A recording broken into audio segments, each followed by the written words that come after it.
Hello, Tiger families, and welcome to our Tiger Family Talks webinar. We are so excited to have you joining us this evening. My name is Lindsay McCrory, and I have the pleasure of serving as the manager of Parent and Family programs. And our office is dedicated to supporting our Tigers and their families and providing resources for you to help with all of the things that come about throughout the academic year. We know that scheduling is coming up and that will begin at the end of this month. And so we thought it was the perfect time to go ahead and have some conversations and provide some information and resources about navigating scheduling and degree audits and 8-semester plans. So I'm excited tonight to be joined by our University College Center for Freshman Year, as well as some of our current LSU students to share their perspective. Before we jump into that though, I want to go over just a little bit of housekeeping for our Zoom and Facebook Live viewers. So if you've joined us before, you know how this works. If you are joining us via Zoom, we have the chat feature. That's a great place to introduce yourself, so you can use that now if you'd like.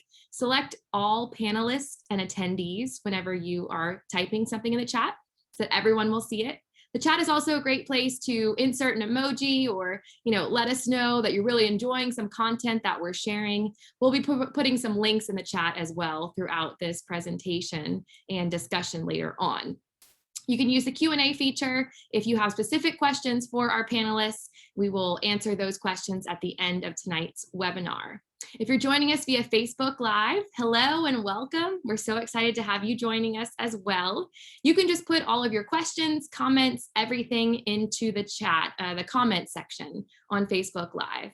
We will answer all of those questions from both platforms at the end of this session. So I'd love for everyone to start introducing themselves in the chat now or in the comments on Facebook. Like I said, my name is Lindsay McCrory, and I am from Covington, Louisiana, and I'm also an LSU alum. I love this place so much and really enjoy working in parent and family programs and getting to know all of our awesome Tiger families. I see we have Veronica joining us from New Orleans. Hi, Veronica. Thank you so much. Who else? Where else is everyone coming from tonight? Nikki from Bay St. Louis, Mississippi. Awesome. Y'all keep the, Parents from Prince George's County, Maryland. Awesome. Hi, Adeline. Christy from Atlanta. Sandy from Asheville, North Carolina. Awesome. Make sure that you select that blue button if you're on Zoom, panelists and attendees, so that everyone can see your response. We have Anjali from Northern California, Terry from Dallas, Texas. Sounds like we have everybody joining us from all over. Thank you for introducing yourselves. I just love to see where everyone is tuning in from.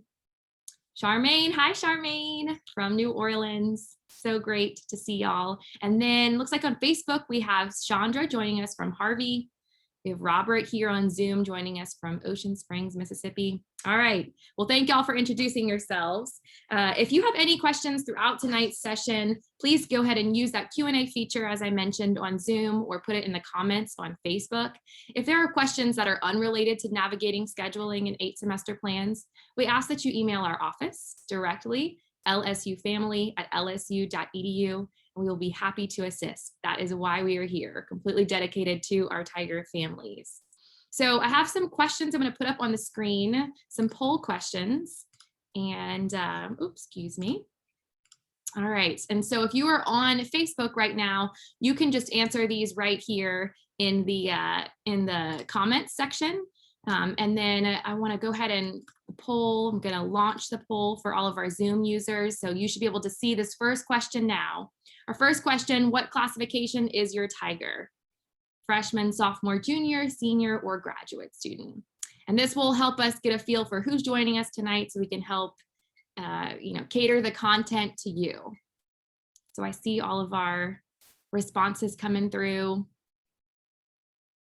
Perfect. Awesome. Looks like we have majority freshmen, 95% so far, for all of our viewers joining us on Zoom. Thank y'all. But a good amount of sophomores too. It keeps rising. So it sounds like everyone needs a little extra assistance with the scheduling and wants to make sure that you and your Tiger are on the right track. So it's perfect time to join us, and we'll be able to provide content for everybody. Awesome. Okay, and I see some people putting that in, and this is the current year. So I see, Tom, you put that in the chat. So what is your student currently? Currently a freshman, sophomore? Awesome. We have mostly freshmen, it looks like, on Facebook as well. All right, and then my next question is your Tiger currently in the, is your Tiger currently in the Center for Freshman Year? And so by that, what we mean is your Tiger currently enrolled, as in if your Tiger is a freshman student, are they being advised by UCFY, University Center for Freshman Year? And our Zoom users, you should see that question, that poll on the screen now. And so if your Tiger is a freshman and they are in the College of Agriculture, Art and Design, or Music and Dramatic Arts, then that would mean that they are not advised by University College Center for Freshman Year. But all other students, if you are first-year students, based on their hours, should be, meeting with advisors and having counselors in UCFY. This is just to help us gauge that presentation. Awesome, y'all. All right, so looks like everyone's answers are pretty much locked in. So you can see what we have on the screen there. 68% said yes, 32% no on Zoom. Thank y'all so much for answering those poll questions. And so we are going to, excuse me, y'all. All right, so we're going to hop right in, and I am going to turn it over to Andrea Jones. Andrea is our executive director in the University College Center for Freshman Year, and she is wonderful and going to provide really great information that you'll find very helpful to help with this process of navigating scheduling and 8 semester plans. So thank you so much for joining us, Andrea. Oh, thank you. Thank you all so much. I'm so glad all of you could be here tonight. Regardless of what unit your family member is in, we're going to be able to cover a lot of good information that will help them as scheduling is upon us for next semester. Students that want to schedule for the summer actually already have that capability if they're going to be attending LSU, but for any student that's interested in actually scheduling for the fall, that's going to open up for our first set of students based on their hours, or if they have some special classification like honors, or if they meet another special criteria, they're graduating, those types of things. We'll start scheduling as early as Sunday, March 28th. Most students, though, will fall at a later date. It's going to be based on the amount of hours that they've earned and the amount of hours they're currently enrolled in. And so scheduling priorities, as we call it, should actually be formalized very soon. Students will receive notification once their scheduling priority has been determined, and they'll receive an email so they'll know exactly when they schedule. It is a perfect time for students to get advising if they need that. And sometimes students really feel comfortable navigating the various resources we have. So I'm going to spend some time talking about what those are. So in the event that they feel comfortable doing this on their own, or if they're unable to secure an appointment just based on when they schedule, then they'll have these as resources as well. So let's kind of dive in here. Okay, so I work specifically in University College. I am the executive director there, and I'm housed in the Center for Freshman Year. The information I'm going to share, at least initially, I just wanted to introduce you to our staff. This is the advising staff we have in the Center for Freshman Year, all eager to help our students that are enrolled. But again, your family member might be enrolled in a different unit on campus, and every unit on campus has their own set of advisors that are available to assist students. So whatever unit they're enrolled in, they can actually set up an appointment through the Navigate app. And if appointments appear full, the appointments oftentimes are available only so many days out. And so it may not be that it's full the whole semester by any means, because it's not available that far out. But now's a great time if they want to set up an appointment to start planning for next semester. We look forward to meeting with students that are in our unit, and of course, those that are in other units can schedule an appointment through the Navigate app with the unit they're enrolled in with their academic advisor. Okay, so let's dive on in here. We're going to talk about scheduling for the fall of 2021. And what we're going to cover today is just how to read the various resources that are available to just students. We have 8 semester plans, recommended paths, and flow charts, and it really just depends on the major. There's a way that students can access their degree audit through MyLSU. We'll talk about that. We'll talk about CATS requirements, as those are critical, and we want to make sure students are scheduling those appropriately. Also, how general education might play into the courses a student might select, how to actually select a course and where to choose those from, and how to determine what courses to schedule, and how to use MyLSU. So let's dive on in. We have a lot to cover. So we're going to talk about the first category we talked about there, recommended path, 8 semester plan and flow chart. Again, this is going to be available. This is for freshman, sophomore, junior, or senior, regardless of the college that they're enrolled in. Okay, so the general catalog is a really great place for students to go. It is important, at least through what I'm showing you, this is for the most recent catalog year, which is 2020, 2021. This catalog year is used by incoming students. So typically, again, I'm kind of addressing like a new freshman that may have come in last fall. This would be the catalog year they would be in. Students that entered earlier than that would be in a different catalog year, and they would want to make sure that they follow the catalog year that they actually are following for their degree path. Students can find their catalog a number of ways, but they can go to catalogs.lsu.edu, pull up their catalog year, and then they can pull up the college of the major that they're actually enrolled in. And so if they do that, they will then be able to see the department specific to a major they may be considering pursuing or they have declared. From there, they'll click on the area that they're most interested in, that they're pursuing. And then they'll learn a little bit more about that by clicking on the program. This is once a student actually clicks on what that major is. So if someone's pursuing biological sciences, they'll actually look in the catalog, and you'll notice that there's some that don't have a concentration, just means they're pursuing biological sciences. Someone might actually have a concentration with their degree, and they'll want to go with the one that has the major and the concentration that they're pursuing. And then when they click on that, it'll bring them directly to the critical requirements. So we'll spend some time on that as we go through, but this is where a student can find what is necessary and what's being tracked that's important for their major. So it talks about the courses they need to take, and then at the end of the semester, what GPA needs to be earned in the course, and also what they're looking at potentially in their cumulative and LSU GPAs. It also breaks things down by semester. So it'll tell a student who's pursuing semester 1. Of course, in most cases, we're past that at this point. So students might be looking at semester 3 or semester 4 or whatever the case might be. But it does detail what the courses are that are required in that given semester. Now, these are suggested paths. This is a resource that we use with our students, and we have these created for business students that are in the Center for Freshman Year. They might be in the Center for Advising and Counseling. The College of Business may have some other resources they use, but this is one we like to share with our students, or if they're mass communications or in human sciences and education.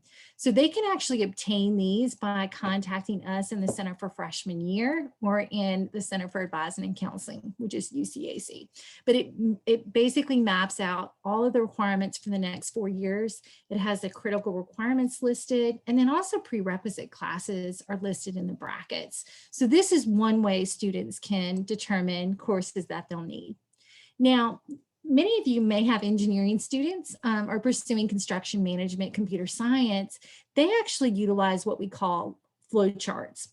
These can be accessed a number of ways. You can even just Google LSU engineering flowcharts, but it can also be found by going to the College of Engineering website for current students, and they can pull up the overview piece. And with under that, you can see there's flowcharts listed. So students also need to know what catalog year they're pursuing. Again, students that entered LSU last fall out of high school will be in the 2020-2021 catalog year, but a sophomore is going to be in an earlier catalog year. A junior would potentially be in earlier than that. So it's important for them to know what they're following so they can click on the appropriate one, because the degree requirements are going to be designated by their catalog year.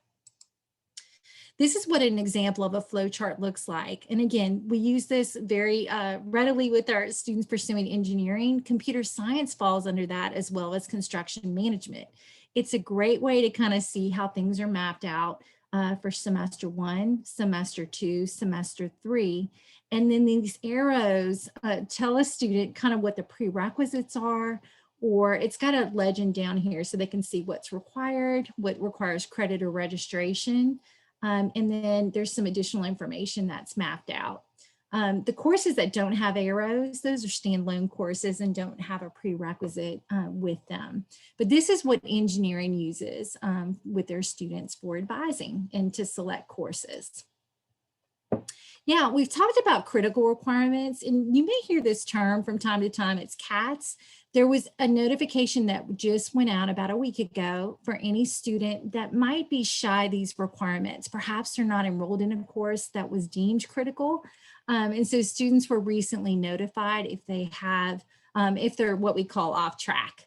So if a student's off track, we will talk to them about what they need to take moving forward, not only for the semester that we're currently in, but also planning for the following semester. Depending on what they're pursuing, again, we have those 8 semester plans. The CATS tracking might be noted like this. In the catalog, it's noted like this. And it's correct in either case, but it's just different ways to view the same information.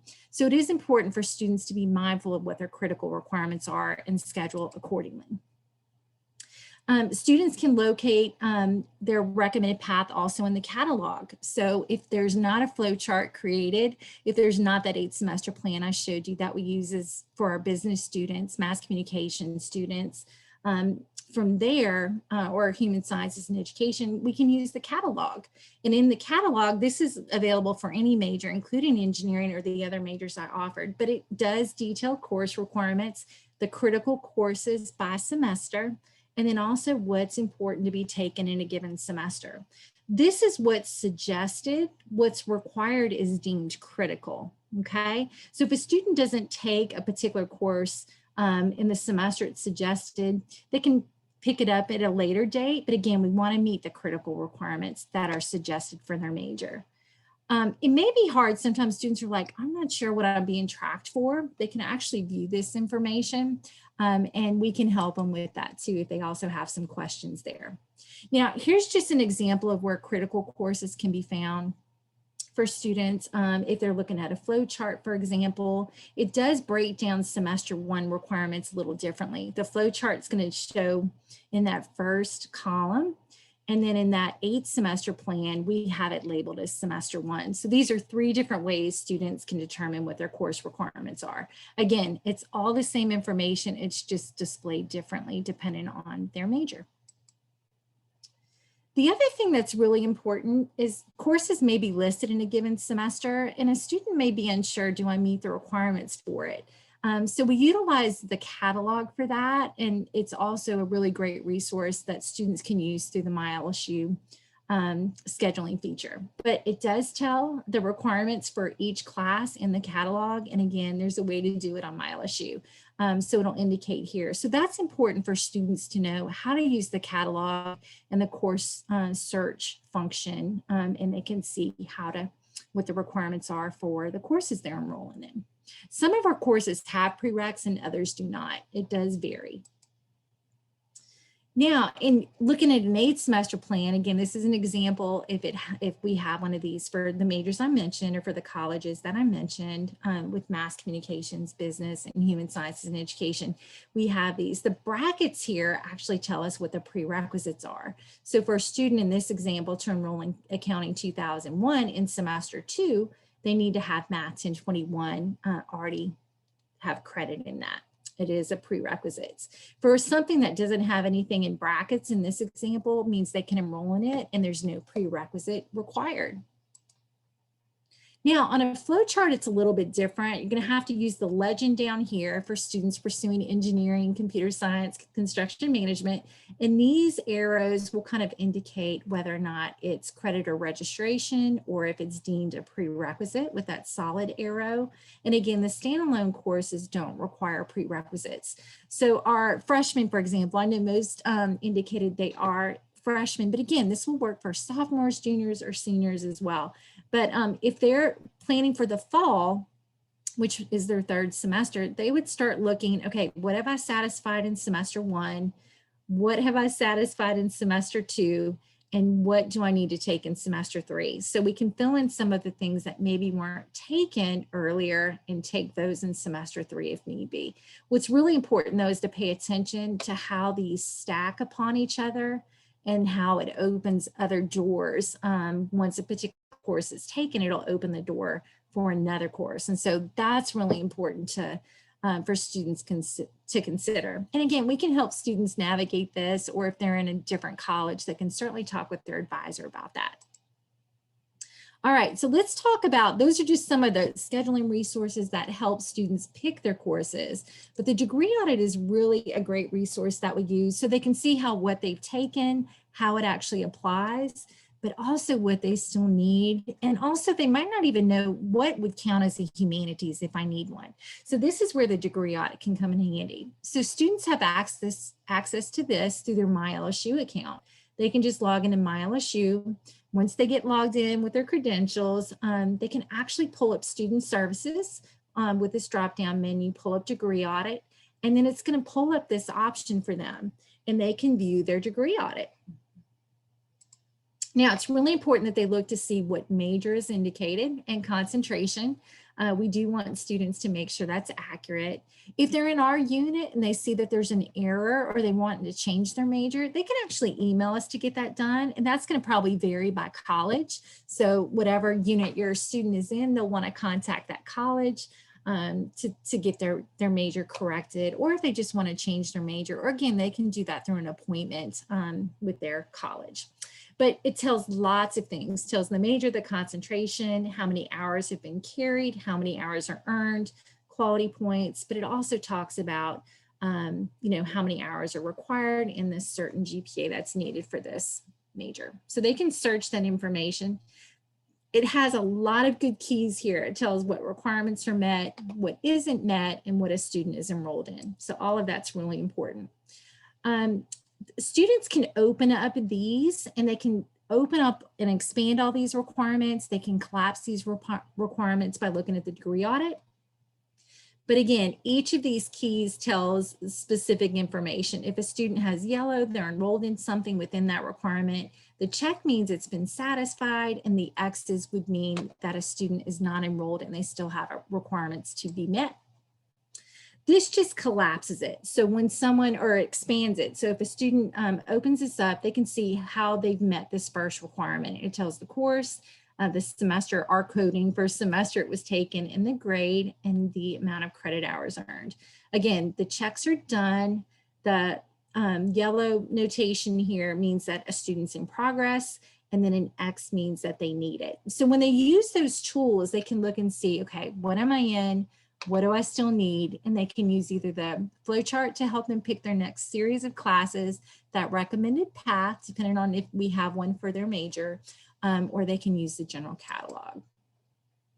Now, sometimes students be like, well, I think I've already completed this requirement. If your student, if your Tiger actually finds that I actually have credit in something, it's just not showing, certainly have them talk to their advisor about that so we can help determine where that credit might be. Sometimes it's that admissions just need some additional paperwork from the student. We might be missing a transcript, or maybe they need to submit their AP, CLEP, or IB scores. Maybe those haven't arrived at LSU yet. So that's really important for students to be mindful of, and certainly reach out if they have questions about that. But admissions will be a great resource if they see any missing credit, or if they already have an appointment with their advisor, they can discuss it and we can do a little research for them. Okay, we've talked briefly about CATS requirements, and this is LSU's comprehensive academic tracking system. Each major has certain courses that they've deemed important. And so a student meets those based on what's been suggested and required for that specific major, and even concentration. It can depend on the concentration a student's pursuing. If a student is off track one time, they weren't enrolled in the appropriate course or courses, or maybe they didn't meet the certain GPA that was being tracked, they'll get what we call a one-time semester hold.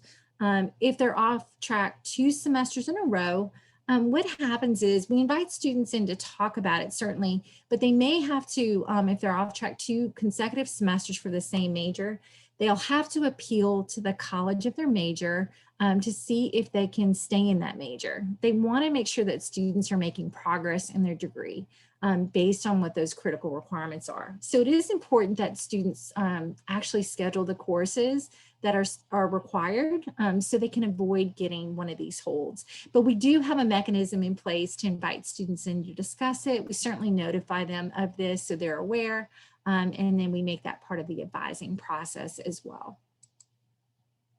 Okay, so students can check their CAT status. Again, notifications just went out about a week ago.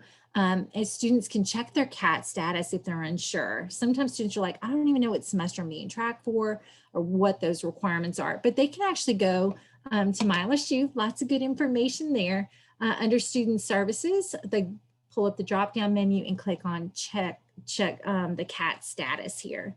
It'll actually tell them what semester they're being tracked for, and anything with these checks here indicates it's in progress or completed.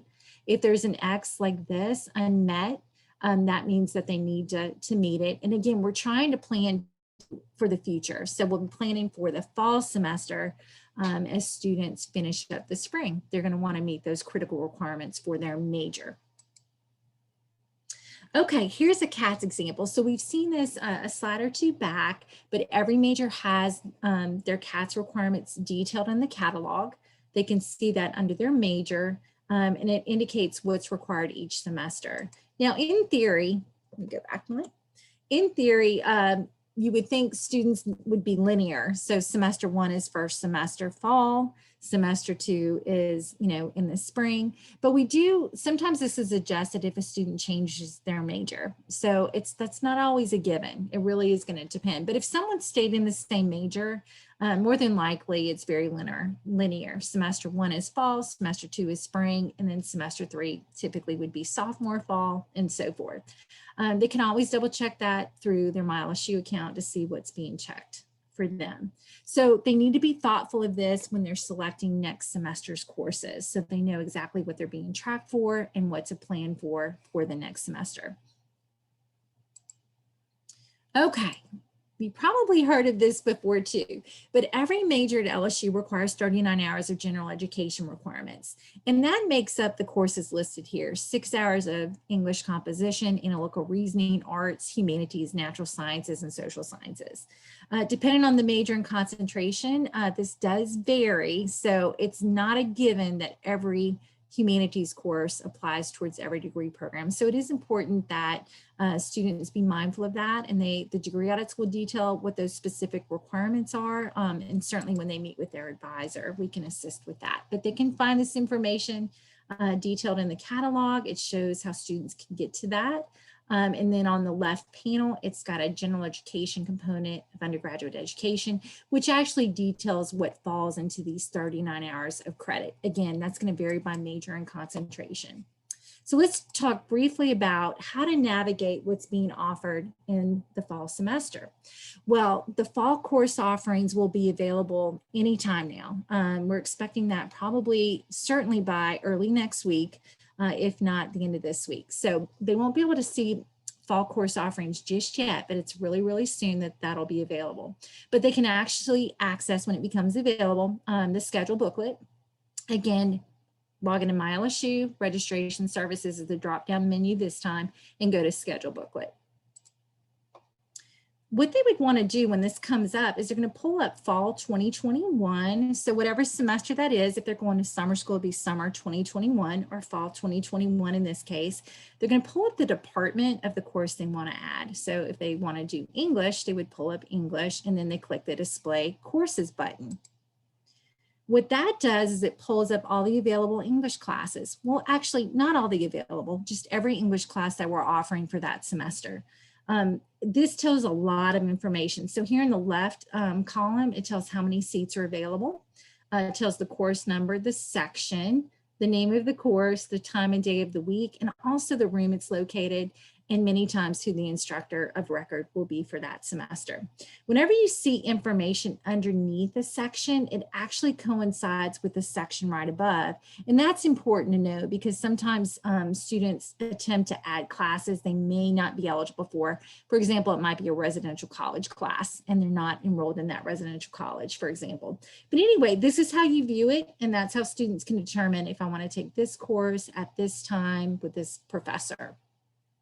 That's how they'll do it. There are a lot of good information that shows on the course offering screen. It does indicate whether or not something is communication intensive, has service learning, if it's specific to a particular residential college, if it's majors only, if it's web-based, and special emphasis. Okay, so this kind of just highlights what some of those things are, like those stars indicate that it's cross-listed, and it's kind of what that notation means with this other course. When it talks about this special emphasis, it's going with the course above it. So students just need to be mindful of it so they don't have any surprises when they start the fall semester. They didn't realize maybe it had this special emphasis. But if they pay attention to what this wording means and they understand how to read it, they'll have everything they need to build a successful schedule for fall. Again, something here, section involves communication intensive learning. That's actually for this particular section here. That's right above it. Whenever it talks about residential college, again, that content right below the course is where it applies. So this class is specific to a student enrolling in residential college that's in human sciences and education. So a business residential college student wouldn't be able to enroll in that. That would have to be done for someone that's in human sciences and education. And then it tells, how it's offered. But really good information that can be found here that'll help students as they build their schedules. Now, moving on to when determining how to schedule courses, here's what they're going to want to look at. They want to determine which courses they have credit for, so they don't want to duplicate that. Check their CATS tracking so they can make sure they're planning and adding those courses that are deemed critical for their major and add those courses first. They want to follow the recommended path. Again, there's 3 different ways that can be done: through the catalog specific to that major and concentration. The engineering flow chart's a good option for our engineering students, management and computer science. And then again, we have 8 semester plans available for our business students, mass communication, and human science and education. For all other students, again, the catalog is an amazing resource that has all of the information, as does it for engineering students and for the other 3 colleges I mentioned. Now, what they can do is write down the courses they want to take, and then they can start looking at the course times that they want to take them from the schedule booklet. And again, that should be coming available really, really soon. This is a checklist we created, particularly for working with our students in the freshman year. But it does help students kind of navigate where I can find all of these resources. So if a student's interested in that, we can certainly provide it for them. Our upperclassmen, I know, they've had a little bit more experience scheduling, but for our freshmen, they found this often to be very helpful. Okay, so again, these are the things students need to think about when building their schedule: CATS courses, major specific courses, general education courses. Again, not every gen ed applies towards every major and concentration. That's going to be major specific, but the degree audit can really help with that. Sometimes some courses are only offered fall, some are only offered spring. So we need to be mindful of that when selecting courses. And then also, do I meet the prerequisites? So that's going to be really crucial. Sometimes we have students who are wanting to pursue minor courses. And so that's going to be important if they want to add those in there and how those can apply. And again, we also have students who may want to double major or do a dual degree. That's not always common in the Center for Freshman Year, but certainly with the sophomores on up, that might be a really common thing. So being able to navigate what will work for all of those things that a student's trying to meet are really important. Okay, we are nearing the end here. Okay, so how can a student actually schedule classes? Well, right now, the scheduling system isn't open except for summer. So for summer, students can actually go in and schedule for summer. And if they need help with that, they can certainly talk with us about it. If a student is planning to attend another institution this summer, they're definitely going to want to talk with an advisor in their college before doing so. One, they want to make sure what they're taking will transfer back. Two, they want to make sure it's degree applicable, because that's going to be really important. But for those planning for fall, which is kind of what our goal is through this process, when their priority becomes available, and again, that information is going to be going out really soon, students will be notified of when their scheduling priority becomes available. As I mentioned earlier, the first set of students scheduling for fall will begin Sunday, March 28th at 5 p.m. And that's really special populations. And again, it's going to continue based on the amount of hours a student has earned and how many hours they're enrolled in. Most freshmen will probably schedule the week of April 12th through the 16th. But again, many freshmen are coming in with a lot of college credit from high school. So they might even be scheduling in the week of April 5th through the 9th. Or if they meet one of the special populations, they might schedule that initial week of March 28th. So it does vary, but they're going to get an email about that. Now, when the time comes to schedule, they'll actually do this on their own. And they can log into MyLSU, go under registration services, schedule request. They'll, of course, if they're scheduling for fall, they'll pull up the fall, click this button, view schedule request, and then they can build one class at a time. Here's the great thing, they'll actually enter the course. I would say one class at a time, because this does time out. So a student could be building their schedule with 4 or 5 classes, and when they go to add the courses, it times out, and what they had just entered didn't get locked in. So I always encourage students add one course at a time. And so if a student wanted to add this, they can click on this question mark, hit add course, and then it'll show all of the available, not even by courses. I mean, they won't show how many courses are open. They're going to show every English course that we offer in 1001. So it's great. It'll actually show them. And when they decide on the course they want to add, they'll actually click on the section they want and hit add course, and then it'll just add it. And then they'll have the opportunity to right here, one course at a time, add it, secure the seat, and then that way they're in good shape. Now, if a student clicks on the question mark here, they can see all the sections that are offered for the fall semester. They can even check prereqs, so they don't have to go to the catalog for that. They can do it through the scheduling system here. Okay, what happens if there's a full section? Now, this may happen. It's not uncommon, but LSU has this great thing in place called waitlisting. So students can attempt to waitlist a class if it's full. Now, remember how earlier I had mentioned hit the question mark? It'll actually show all the available classes. By available, I mean the course might actually be full, and it'll have a 0 right here. But when it has numbers listed here in the left column, that means that's how many seats are available. And a student can add the one they want by clicking on the purple section there, and they click add course, and that will actually add a course to their schedule, assuming there's not a time conflict. Now, let's suppose the course that they want is full, but they really want it and they're not going with a different section in that same course. They would still attempt to add the course they want, enter the information. They're going to click that, question mark, and then they'll click on the section they want. What will happen is when they hit the add courses button, it's going to say that the course, it's going to have this kind of come up, and it's going to give a student the option that section is full, waitlist is available. Students can waitlist, which means they get their name on a list to add a course that's full. It's great. In the oldie days, you had to just keep checking. But we have this electronic system that really puts them on a list. They move up on the list as students change their schedules or drop courses, and then they can move into the class if they're number 1 on the wait list and someone else drops. Now, we've got 2 options. Both put a student on a wait list, but the WD option actually tells the system that I'm currently enrolled in a class that conflicts with this time.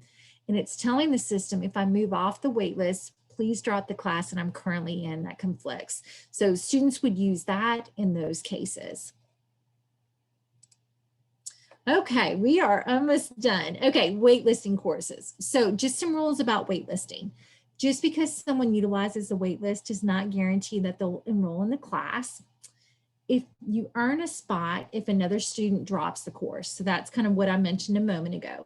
Students can utilize the wait list on up to 3 courses. So they can have 3 wait lists, but it can't be for different sections of the same course, but it could be a political science and English and math, for example. You can only join 1 wait list per course, like I mentioned, and you cannot join a wait list for a section of a course that you're enrolled in. So someone can't enroll in a course at 8:30 a.m., but they really want a 10:30. They don't have the option to be enrolled in the class and also waitlist the class. You cannot be overridden into a full section by an academic counselor. Unfortunately, those of us across campus that do this work, we don't have the capability to do that. So waitlisting is a really great option for students to try to get into a class that's currently full.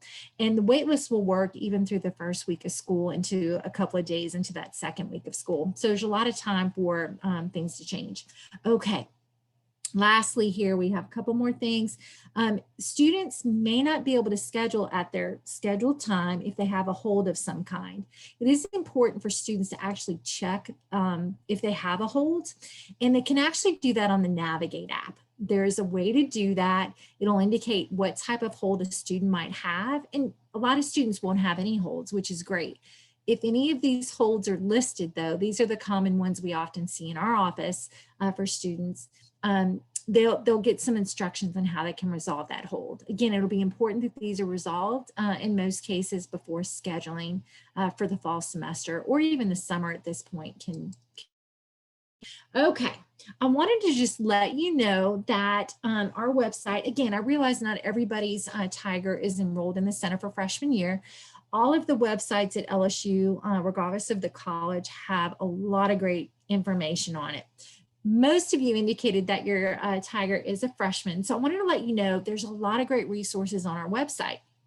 If you go to the Center for Freshman Year website, there's things related to scheduling tools. And the very things that we talked about just tonight are here. So they can go there and do that. And I didn't address this, but student forums, we really made that a more robust thing. And so there's a lot of great information for students there as well. For anyone enrolled in another college, you're going to find great resources on your college's website as well. So just know that this is available for students. Okay, lastly here, actually midterm grades have posted.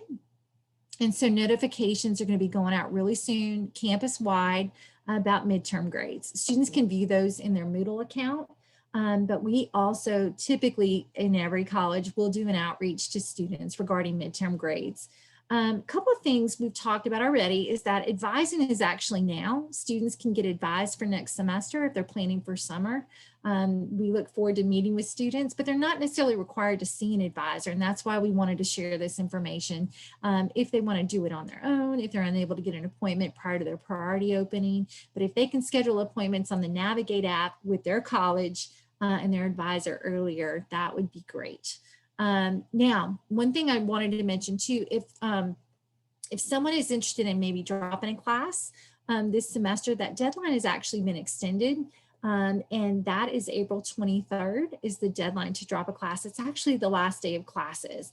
Now, if a student's in the Center for Freshman Year, they do need to contact our office for assistance. They're unable to drop classes through the MyLSU notification, but most other senior colleges students can drop on their own if they need to up until this deadline. Again, UCFY students enrolled in our unit, Center for Freshman Year, do need to contact us for assistance should they need to drop a class. But again, we have tons of resources on campus that can help students from tutoring, academic coaching, and a variety of other things that can assist them should they need it, supplemental instruction and all of the things. Okay, well, that is the end of my portion of the presentation. I know I covered a lot and we have lots more to share with you tonight, so I'm going to turn things back over. Thank you so much. I think that was incredibly helpful. And we are recording this session. We will be posting it to our YouTube page, and we'll send it out to all of our attendees so that you'll be able to share this, whether your tiger is joining us or not. I think it's really helpful information to be able to refer back to. So thank you, Andrea. We're now going to segue into our panel. We have two current LSU students who will be featured, and Carly Bordelon, our graduate assistant for Parent and Family Programs, will be leading that session. Carly? Thanks, Lindsay. So when it comes to scheduling, it's often really beneficial to hear from students firsthand on their experiences. So we're joined tonight by two current LSU students that are here to help offer some very useful tips for your tiger with scheduling and 8-semester plans as well. So let's go ahead and meet our panelists. So first we have Lillian Dosky. If you'd like to introduce yourself. Hi, my name is Lillian Dosky. Like Carly said, I'm a junior and my major is kinesiology with concentration in physical therapy. I'm from New Orleans. I saw some New Orleans people in the chat, so woo, go NOLA. I'm really excited to be here, and I hope that we can answer a lot of y'all's questions. Thanks, Lillian. And we have Willie Joe Gaspard as well. Hey y'all, my name's Willie Joe. I am from the itty bitty one-stop-like village of Mooreville, Louisiana. I'm currently a junior majoring in agriculture and extension education, and I'm really excited to serve on the panel for you guys today. Awesome, thank you, Willie Joe. And we're gonna start this first question with you. So what resources do you typically use to help you plan your schedule? So when it comes to planning my schedule, my primary resource would be that 8-semester plan. What I created for myself, which helps me a lot, is to write down next to the semester plan when I took the course so that I can keep track of my progress on paper and also have a visual checklist, because I know that the degree audit can be kind of overwhelming at times. So I use the degree audit as a reference to see when I took the class and what category it fits in as far as my degree program. However, I usually take advantage of that 8-semester plan so I can kind of keep myself on track. Yeah, awesome. What about you, Lillian? Yes, so I will definitely reiterate that 8-semester plan. I'm not sure if Willie Joe said this, but I also have a paper copy because I like to highlight it when it comes out. It's very satisfying. I'm a very visual and tactile person like that. So if your tiger's like that, definitely print it out. I'd also want to reiterate checking your cats. It is not fun when you get that email when you're like, oh, you're off track and you have to go schedule a meeting with your advisor. Check your cats beforehand. Something I'll probably say a million times tonight is be proactive in all of this. If you are proactive, you will run into very little problems. One other resource is definitely contact your advisor if you need anything at all. It is their entire job to help your student. And yeah, that's pretty much it. That's great, Lillian. And back to you, Lillian. So how do you know that you're kind of on the right track with your major and set yourself up for success with your scheduling? Yes. So I know that I'm on track with my major, one, because of that 8-semester plan, but I always double check it with my degree audit. The degree audit can be kind of a large and daunting page to navigate. So one quick little tip about that is I would suggest only opening one tab at a time on your degree audit. If you try to open every single tab, it becomes 10 scrolls long and it's very hard to look at. It honestly scares me sometimes, but check with your degree audit. And again, if you are a tactile person like me, open all those tabs and print it out and then cross things off. Another thing about the degree audit, make sure you're looking at the difference between class and class or class or class. A lot of people can kind of get confused with that because again, it's very long.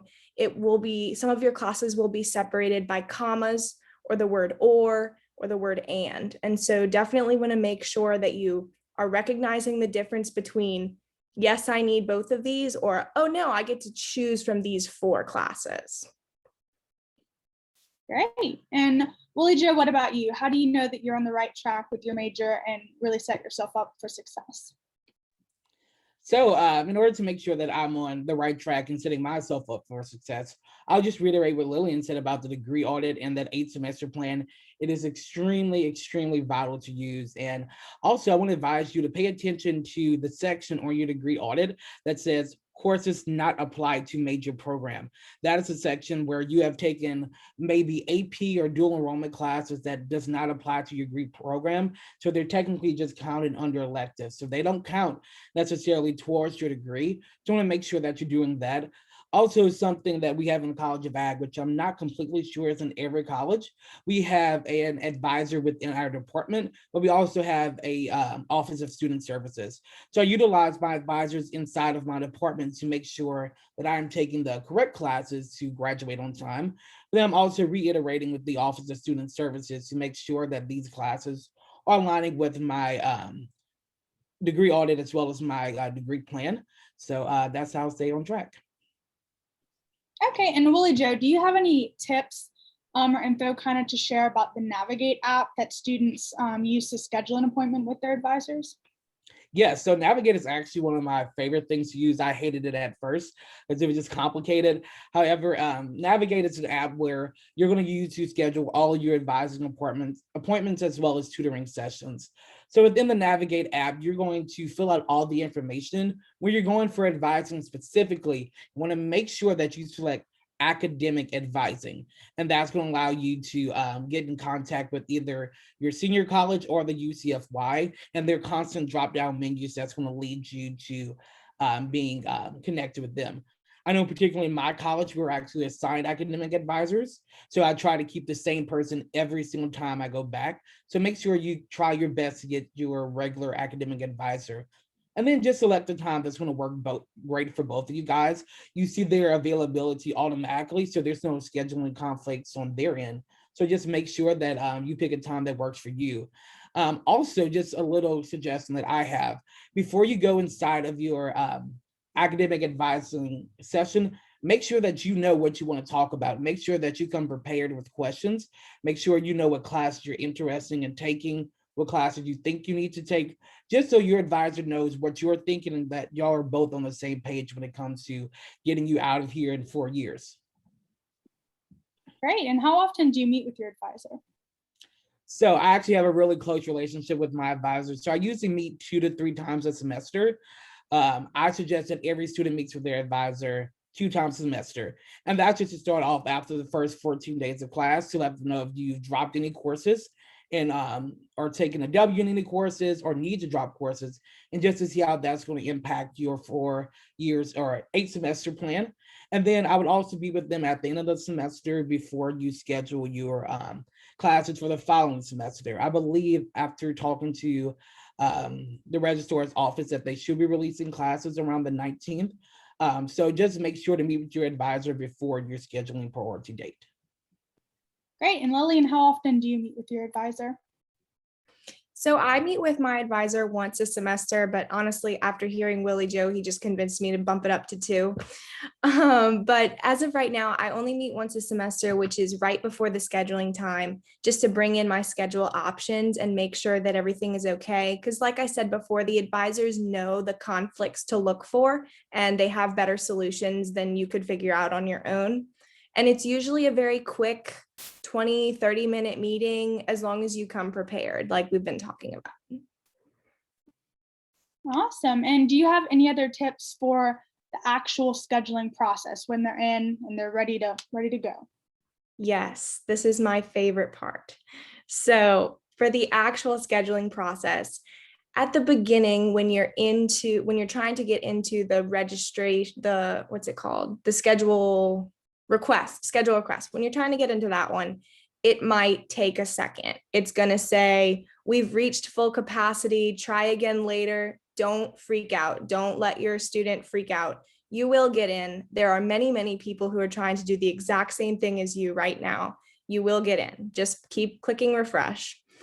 And again, what I think Miss Andrea said is only schedule 1 class at a time, because it can time out and you don't want to lose your progress. So just type in that first course code, the numbers in the section, press enroll or whatever the name of the button is, just 1 at a time, just to ensure that you get those classes. For the actual picking of classes or making your schedule, I like to use in the Center for Academic Success, they have these blank weekly calendars that just have blank days, and you can block out those times to see if you have any conflicts with maybe student organization meetings or if you have a work schedule. I really like to use those because I can't draw straight lines. So I'm really glad that they have the template for me. And then one more tip that I have for this would be the day before and also the day of your scheduling before 5 p.m. before it opens. You can go into your schedule booklet, and like Miss Andrea said, you can see the number of seats that are left in that class. So if you see the day before your scheduling date that 2 of your classes have filled up, that's when you pull out either your second option of schedules or you go in and you find new classes. Definitely check those seats. That way you are not surprised when you get into schedule request and you have no idea what to do. Like I like to say, have backup plans for your backup plans because things can and will go wrong. That is some incredible advice. Thank you, Lillian. And Willie Joe, what about you? What are some of your tips for the actual scheduling process? So when it comes to the scheduling process, I'm definitely a huge planner. So I also use the scheduler that the blank template, but also have my day planned out in a spreadsheet. So I list that all out every semester and I fill in the classes beforehand. So that's a great tool to use before you go to schedule classes to make sure that there's no overlap. But another thing is know yourself. And that's something that's so important in the scheduling process. I have managed to make it 6 semesters without having a 7:30 class. And not everybody's that lucky, especially if you have to take calc or chem that a lot of people have to take. However, I know I don't like morning classes. So I usually try to adjust my classes after 8 o'clock if possible, so that I can have enough time to go throughout the day. Also, I definitely suggest that you schedule your classes based off of what you need, not off of what you want. That's something that I learned very quickly that, I don't feel like taking this class from 6 o'clock to 9 o'clock at night, but I need to get this out of the way and get it over with. So that's something that I definitely would suggest. Next, get your prerequisites and your general eds out the way as soon as possible. I kid you not, learn from my mistake. I am going into my senior year and I still have 2 gen eds left to take, and it's completely dreadful knowing that I'm not as advanced in my studies. I have, the course requirements. However, there's still like 1 or 2 classes that I have to take. So that does put me as a senior taking freshman level courses. So I would definitely make sure that you get those out of the way as soon as possible. But lastly, as Lillian said, having a plan A, a plan B, and a plan C. I always have 3 different schedules lined up so I can just make sure that I'm registering for the classes, and if I come into something that prevents me from scheduling, that I have a backup plan. And from that backup plan, I would just definitely suggest that when you're adding those classes, do not, and I repeat, do not forget to write down the section number. That will accidentally throw you off. You can't schedule a class without knowing the section number, so make sure you have that down before you go to schedule your courses. That's awesome. Thank you so much, Willie Joe. That is all of our panel questions for the evening. So thank you so much to Lillian and Willie Joe for sharing your experiences and some really helpful tips as well to support our students with scheduling. So now we want to hear from you. As a reminder, you can submit your questions using the question and answer feature in Zoom or in the comment section on Facebook. And if you want to hear specifically from any of our speakers, please just include their name as well. And we can ask them that directly on Zoom. So let's see if we have some questions.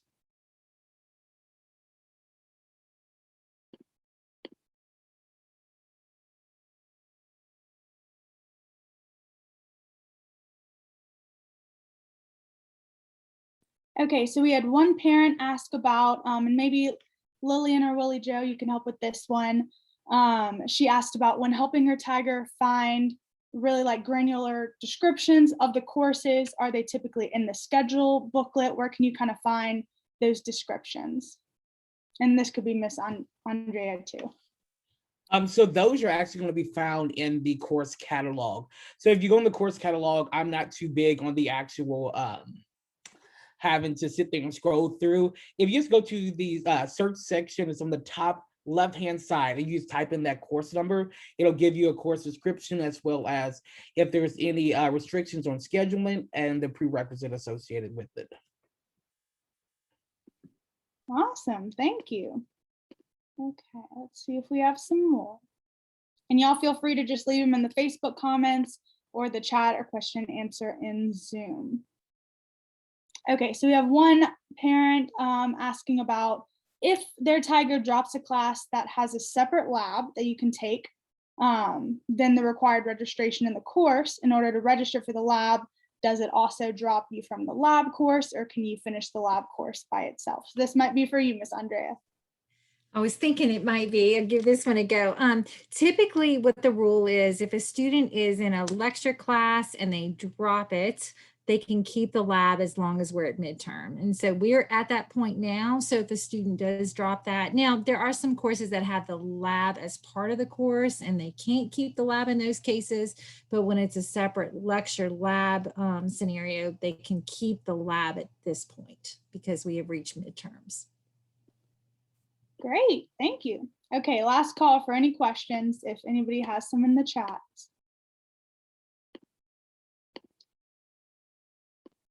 Okay, so if anybody has any other questions, you can always email us over at lsufamily@lsu.edu.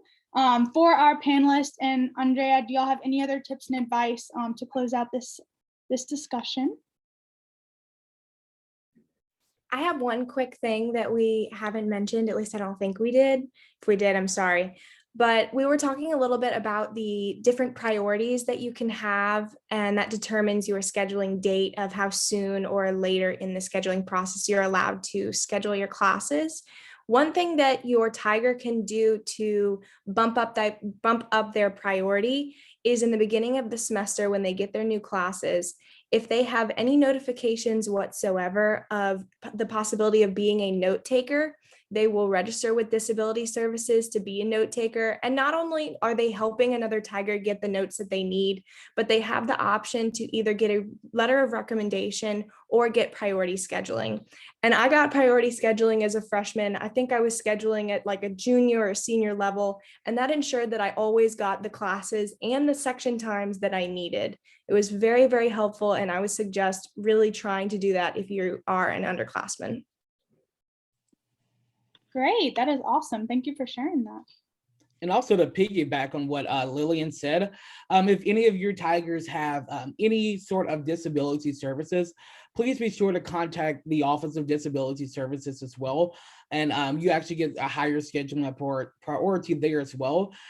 So they allow you to make sure that you can have classes that are both accessible to you. And once again, you can get the sections and the times that you need, especially if you have a physical disability where you need to commute or take some time to get from one class to the next. And then I want to add on to that as well. So scheduling parties, as we know, are going to be set really, really soon. We work with students oftentimes. Those are going to open at 5 p.m. Central Standard Time, and whatever time that their party opens. What I wanted to mention, though, a lot of students feel a great deal of stress if they're unable to schedule by that 5 o'clock time. Sometimes it conflicts with work or other commitments. Once that party opens, they can schedule after that time as well. So if they're unable to, please don't have them stress considerably. I know there's advantages to scheduling the minute your priority opens, but for some reason, if they can't, it's okay. It's still going to be open. Scheduling is still going to be available later in April, May, June. Not that we want to wait that long, but I just wanted to let you know, just to reassure them. Scheduling as close to the priority is ideal, but sometimes that's not always practical. And again, have them get advised if they need it early, because appointments do fill up really quickly. Great. Thank you so much to all of our speakers this evening for sharing some really useful advice with our families tonight. Hopefully y'all were able to gain some really awesome tips for scheduling. So I'm going to turn it back over to Lindsay now with a few updates. Thank you so much, Carly. I wanted to mention just our website that we shared regarding the additional resources that we mentioned Andrea referenced during tonight's session. So if you go to lsu.edu/family, that takes you to our homepage, click on communications and then webinars. It will bring you right here where you can see a list of our additional upcoming webinars that we're hosting this semester. But if you scroll down under webinar resources to this section right here, we have the links to all of the information that Andrea referenced. We'll also be uploading the recording of tonight's session right here next to the navigating, scheduling, and 8 semester plans. I do want to encourage all of you to join us for our final Tiger Family Talks of the semester, which will be held on Tuesday, March 30th at 6 p.m. It will be about summer experiences and building a resume, and we'll be featuring a speaker from the Olin Career Center, in addition to some current parent and student speakers to share their perspective and help provide some guidance about, getting that summer internship or applying for summer jobs that will help boost your Tiger's resume. In addition, this could be helpful for our graduating seniors of, getting in that appointment with our Olin Career Center to really make sure that their resume is all set to look for the job search. So join us. All of the Zoom details are listed right there on our website. I also encourage all of you to join our LSU Family Association so you can stay in the know about what's going on here around campus and all the resources that our office offers. You can visit lsu.edu/join to learn more, or you can email or call our office. Carly and I are always here to help and eager to get to know each of our Tiger families and really help support you. So we've talked about a lot and we'd love to get your feedback. So we have a QR code on the screen now if you'd like to use that. We're also putting the direct link to a survey in the chat and on comments and Facebook. We want your feedback about tonight's session, what was helpful, and then also if there are any additional topics that you'd like us to explore for future Tiger Family Talks webinars.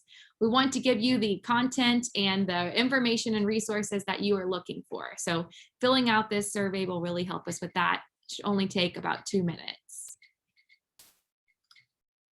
And then our contact information. So please don't hesitate to reach out to our office.